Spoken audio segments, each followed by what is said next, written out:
Langit mulai gelap ketika Wawan menyadari bahwa ia telah tersesat di Gunung Rinjani. Ia melakukan pendakian solo, berusaha menantang dirinya sendiri dan menikmati keindahan alam gunung yang megah. Namun, kali ini, semuanya terasa berbeda. Angin dingin yang tiba-tiba berhembus membuat tubuhnya menggigil, dan jalur yang biasanya jelas kini tampak membingungkan. Peta dan kompas yang selalu menjadi penolongnya seakan tak lagi berguna. Ini aneh, jalurnya seharusnya di sini, gumam Wawan pada dirinya sendiri, matanya memindai sekeliling dengan cemas. Pikirannya mulai dipenuhi kekhawatiran, namun ia menenangkan diri, berusaha mencari jalan keluar. Malam semakin dekat, dan Wawan tahu bahwa bertahan di luar tanpa tempat berlindung bukanlah pilihan. Ia memutuskan untuk terus berjalan, berharap menemukan pos atau tempat aman untuk bermalam. Setelah beberapa saat, di kejauhan, ia melihat cahaya yang samar, seperti lampu minyak yang berkelip. Apakah itu perkemahan? Tapi siapa yang berkemah di sini sendirian? Pikir Wawan. Dengan sedikit rasa lega, ia mulai berjalan menuju sumber cahaya tersebut. Semakin dekat Wawan dengan sumber cahaya itu, semakin jelas bahwa itu bukan perkemahan. Cahaya itu berasal dari sebuah bangunan kecil, tampak seperti warung tua yang kumuh. Atapnya setengah roboh, dan kayu-kayu yang menopang bangunan itu sudah mulai lapuk. Namun, lampu minyak di depan warung masih menyala, menimbulkan suasana yang misterius dan sedikit mengerikan. Apa-apaan ini? Bagaimana bisa ada warung di sini? Wawan bertanya pada dirinya sendiri, tak percaya dengan apa yang dilihatnya. Meskipun penampilannya mengerikan, Wawan terlalu lelah dan lapar untuk berpikir panjang. Dengan hati-hati, ia melangkah masuk ke dalam warung. Bau anyir dan kayu lapuk langsung memenuhi hidungnya.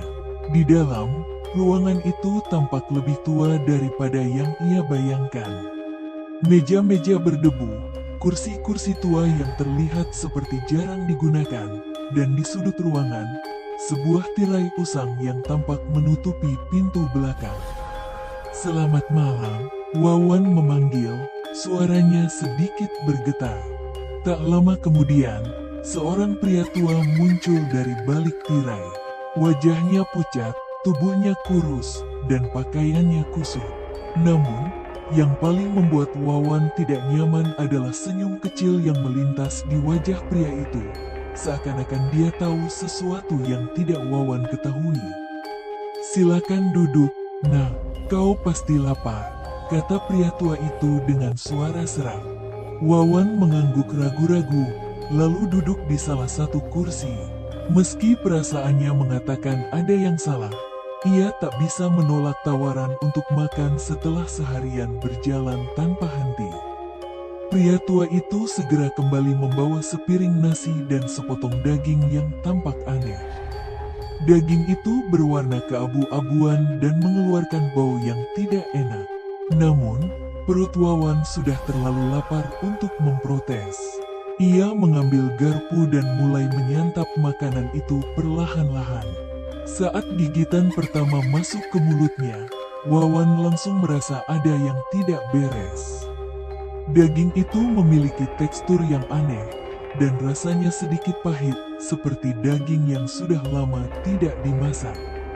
Namun, di tengah keanehan itu, ada rasa lain yang membuat Wawan terus mengunyah, seolah-olah ada sesuatu yang membuatnya ketagihan. "Bagaimana rasanya?" tanya pria tua itu, matanya menyipit saat memperhatikan Wawan dengan tajam.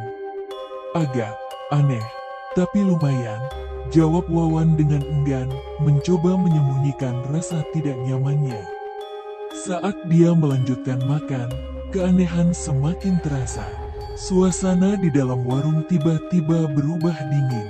Udara terasa lebih berat, dan Wawan mulai merasa ada yang mengawasinya dari sudut ruangan. Ia melihat sekeliling, namun tidak ada siapa-siapa selain pria tua itu. "Apakah ada orang lain di sini?" tanya Wawan. Suaranya terdengar lebih keras dari yang ia maksudkan. Pria tua itu hanya tersenyum samar dan berkata, "Mungkin saja." Setelah selesai makan, Wawan merasa semakin tidak nyaman. Suara-suara aneh mulai terdengar dari belakang warung. Suara seperti benda berat yang diseret dan langkah kaki yang berderak di atas kayu tua. Wawan menoleh ke arah pintu belakang yang tertutup tirai usang, dan perasaan was-was mulai merayapi pikirannya. "Apakah ada orang di belakang?" tanyanya, mencoba bersikap tenang.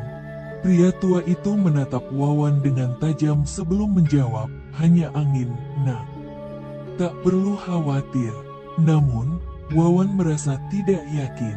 Suara-suara itu terlalu nyata untuk hanya angin. Dia berdiri, berniat untuk keluar dari warung itu dan melanjutkan perjalanannya. Namun, ketika dia mencapai pintu depan, dia menemukan bahwa pintu itu terkunci. Wawan mengerutkan kening dan mencoba memutar pegangan pintu, tapi tak bergerak. "Kenapa pintunya terkunci?" tanya Wawan dengan nada panik. Pria tua itu tetap diam, hanya tersenyum dengan mata yang seakan menyimpan rahasia gelap. Di saat yang bersamaan, suara langkah kaki semakin keras, seolah-olah sesuatu atau seseorang bergerak mendekat. Ketika Wawan mulai kehilangan kesabaran dan mencoba mendobrak pintu, sesuatu menarik perhatiannya di sudut ruangan. Sebuah bayangan besar berdiri di sana, samar dan tidak jelas, namun cukup terlihat untuk membuat bulu kuduknya berdiri. Wawan terdiam, tubuhnya kaku. Bayangan itu perlahan-lahan bergerak, mendekatinya dengan langkah yang nyaris tak terdengar. Wawan ingin berteriak, namun suaranya tersangkut di tenggorokan. Bayangan itu semakin mendekat, hingga hanya berjarak beberapa meter darinya. Mata merah menyala muncul dari kegelapan, menatap langsung ke arah Wawan. Apa yang kau inginkan?" Wawan akhirnya berhasil berkata dengan suara bergetar. Bayangan itu tidak menjawab, hanya berdiri diam, menatapnya dengan mata tajam yang penuh amarah. Suara napas berat terdengar dari sudut lain ruangan, membuat Wawan semakin ketakutan. Dalam kepanikan, Wawan berlari ke arah jendela kecil di belakang warung, mencoba membuka jendela itu dengan sekuat tenaga. Setelah beberapa kali percobaan, Wawan berhasil membuka jendela dan melompat keluar ke dalam kegelapan malam. Ia jatuh di tanah yang keras, tapi rasa sakit itu tidak menghalanginya untuk bangkit dan berlari secepat mungkin. Angin dingin memukul wajahnya, dan suara langkah kaki terus mengikutinya dari belakang. Wawan tidak berani menoleh. Ia tahu sesuatu sedang mengejarnya, entah itu bayangan atau sesuatu yang lebih buruk. Selama berlari, ia mendengar bisikan-bisikan yang aneh, suara-suara dari pohon-pohon di sekitarnya yang seakan memanggil namanya. Keringat dingin mengucur di dahinya, dan napasnya mulai terengah-engah. "Harus keluar dari sini, harus keluar," Wawan bergumam berulang-ulang, berusaha meyakinkan dirinya bahwa ia masih bisa lolos. Namun, jalan setapak yang ia tempuh tampak semakin menyesatkan. Seolah-olah hutan itu hidup dan memutar dirinya sendiri, membuat Wawan semakin tersesat dalam kegelapan. Setelah berlari tanpa arah selama berjam-jam, Wawan akhirnya melihat cahaya di kejauhan. Dia berharap itu adalah pos pendakian. Dengan sisa tenaga yang ada, Wawan berlari menuju cahaya tersebut.